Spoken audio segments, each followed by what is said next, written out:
Hello, thanks for checking out my video. Today we're going to be working on our fine motor skills with our writing utensils as we trace and develop some visual motor integration.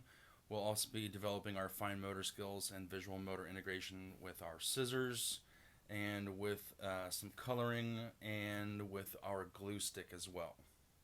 As we're working on this activity, we'll also be developing some bilateral coordination that is required to manipulate the paper as we rotate it to cut out the shapes and to stabilize the paper as we color in the shapes as well.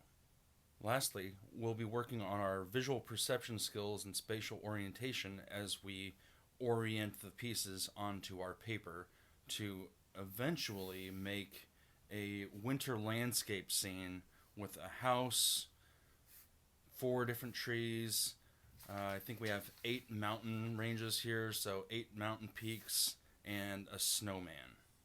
This activity might take 2 or 3 OT sessions to complete all of the various components of it, but in the end we'll have a lovely winter landscape. So if you're working on this at home and you need to take a break or come back to it next week, save the large piece of paper, maybe fold it in half and put all of your other papers in there so it's kind of trapped inside, and then save it for next week. So put it on your refrigerator, put it somewhere where you know you're going to find it later, and we can come back to the activity as needed. So let's go ahead and get started. First, I'd like to trace my house. So I'll be using a writing utensil, probably a marker for me. I like to use a marker, and I'm going to clear everything else out of my visual field.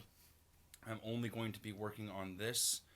I would like to start maybe with a visual cue. That's okay. You can start by offering your child a visual cue. Maybe this is where we want to start, and maybe when we want to go over to there and then down to here and over. So we're going to be using a highlighter pen or really any sort of other marker or writing utensil to highlight the starting and stopping points. Then we're going to go ahead and start tracing. So it's really important to use our non-dominant hand to stabilize the paper as we get a good grasp on our writing utensil lower down here towards the tip. We're not holding it way up here. We're holding it a little bit lower down towards the tip.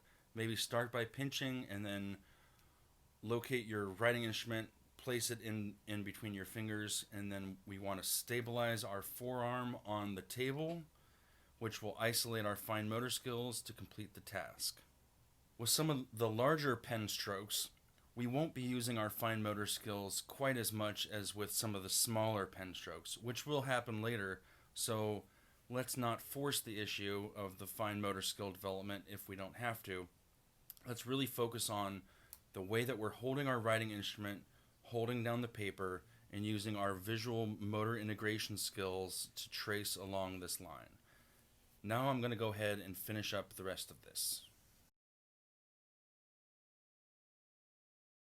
Now that I've traced the outline of my house, I could color in my house right now, but I think what I'd like to do is to cut out the house first to reduce the surface area that I'm coloring, so that I am really encouraged to use more fine motor skills than just to scribble all over the page.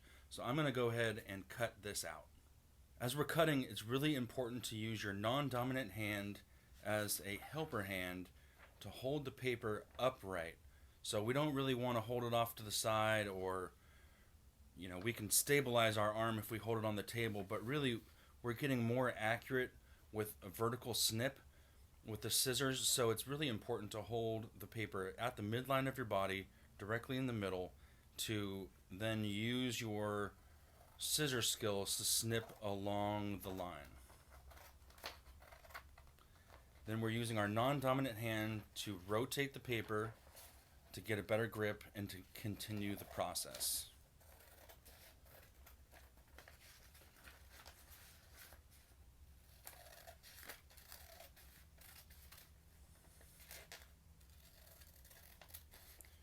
Now we have the main portion of our house cut out, so I'll put that off to the side and then cut out the roof.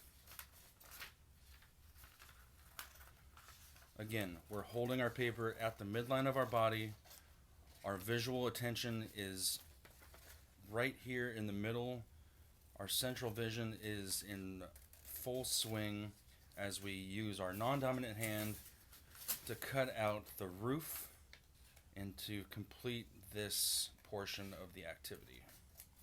Now I'm ready to color. When I'm coloring, I can choose a larger writing instrument like a marker, or I can use a crayon. This particular crayon has been broken in half, which will really encourage me to isolate my fine motor skills as I go to color it in. So I'll use this crayon right here to color in the main portion of my house. Maybe I'll color the door a separate color, and we can work on some visual perception skills, maybe identifying shapes. So we want to color the square red and the rectangle, say, brown, and then we can color in the triangle black, and the circle we can color green. I'm going to go ahead and finish up the rest of this.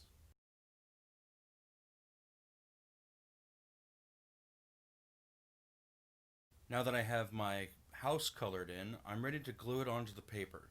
So I will take my house pieces, put them off to the side, get my large sheet of construction paper, and for this one I know that I'm going to have the mountains on the top, so I'd like to have my house on the bottom.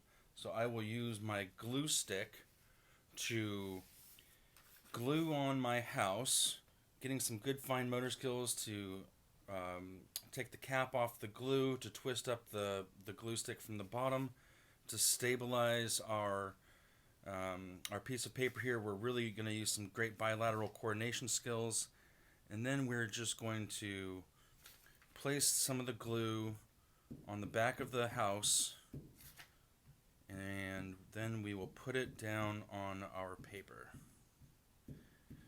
Very well, and so now I will go ahead and flip this over and paste it to the bottom part of my page. Make sure that we're pressing down firmly, getting some good proprioceptive input as we're completing this activity. And now I'm ready for the roof. So I will do the same thing. I will hold my paper down. Really important to hold the paper with your non-dominant hand. And then we will orient this roof correctly on top of the house.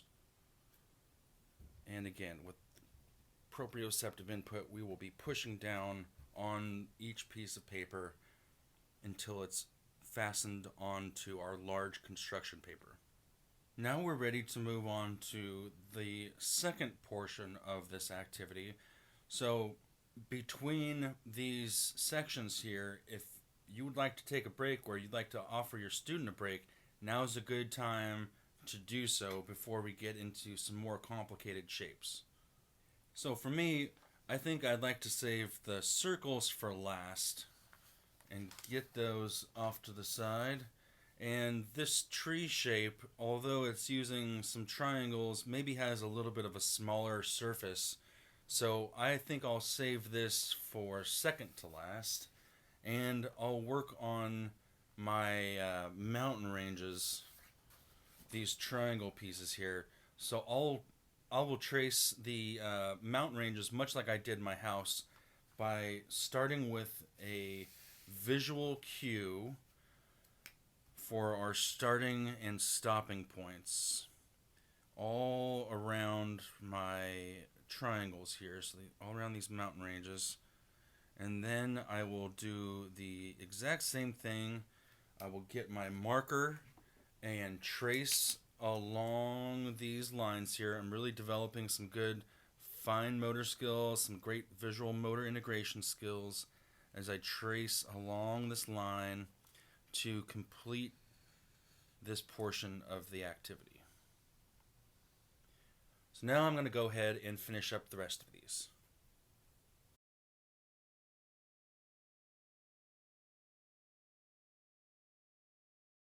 Now I'm ready to cut out my triangles. So I will do one sheet at a time, get my visual field out of the way.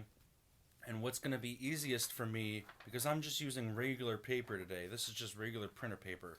So it's kind of floppy. It's not really going to stay very firm unless I have a smaller piece. So it might be a good idea to cut these pieces out, give them a little, maybe a cut down the middle horizontally, and then we can even cut them further into these smaller pieces here so that it remains firm in my hand as I go to cut it out.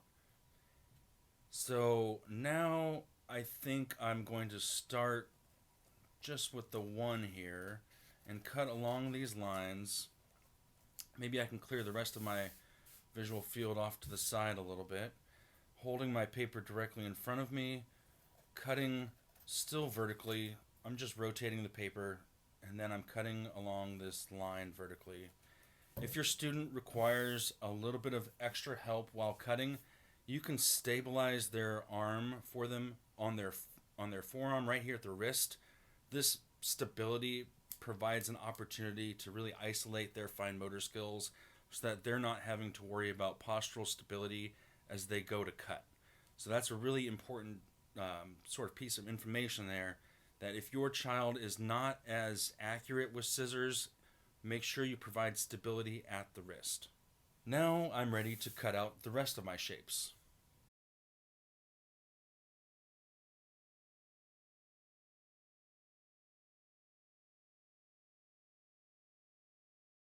Now that I have my mountain range cut out, I think I'm ready to start coloring. So it's important that we use one piece at a time in our visual field so that we're really not visually distracted.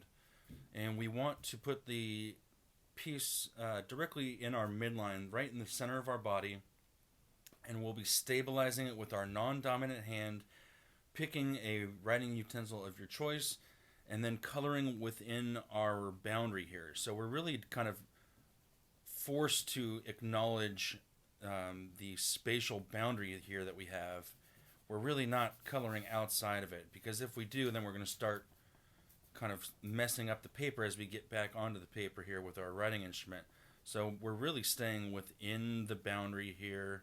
We're using our fine motor skills with our writing utensil, maybe developing some radial precision with these smaller shapes that we're using now. And we're going to fill in our mountains with whatever color you like. I'm using brown, and maybe you can leave a couple of the tops of the mountains white for snow, so it looks kind of like snow. So we would draw maybe a little line across the top, and then we're going to color in the bottom of it. It doesn't have to be fully colored in. It's it's a mountain range, so it's going to be maybe some jagged rocks pointing everywhere. Really, it's up for your artistic design here. Whatever you think is going to be the best for your picture, that's what I'm encouraging you to do. So for me, I'm going to use this brown crayon to color in the rest of my mountains.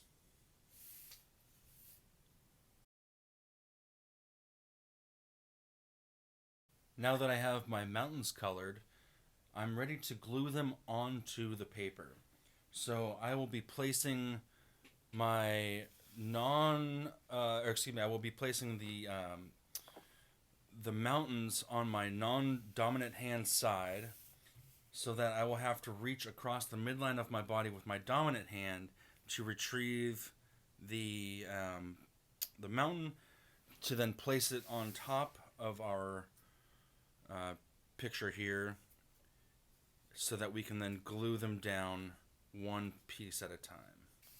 So for me, I'm going to use, let's see, let me orient the snow-capped mountains correctly. I'm going to use, I think, maybe 7 of these. You can kind of overlap them a little bit to give it more of a realistic mountain range effect. Or you can just use 3 or 2 or whatever number of mountains that you want to use is really going to be okay. So I'm going to go ahead and glue this mountain range onto my paper.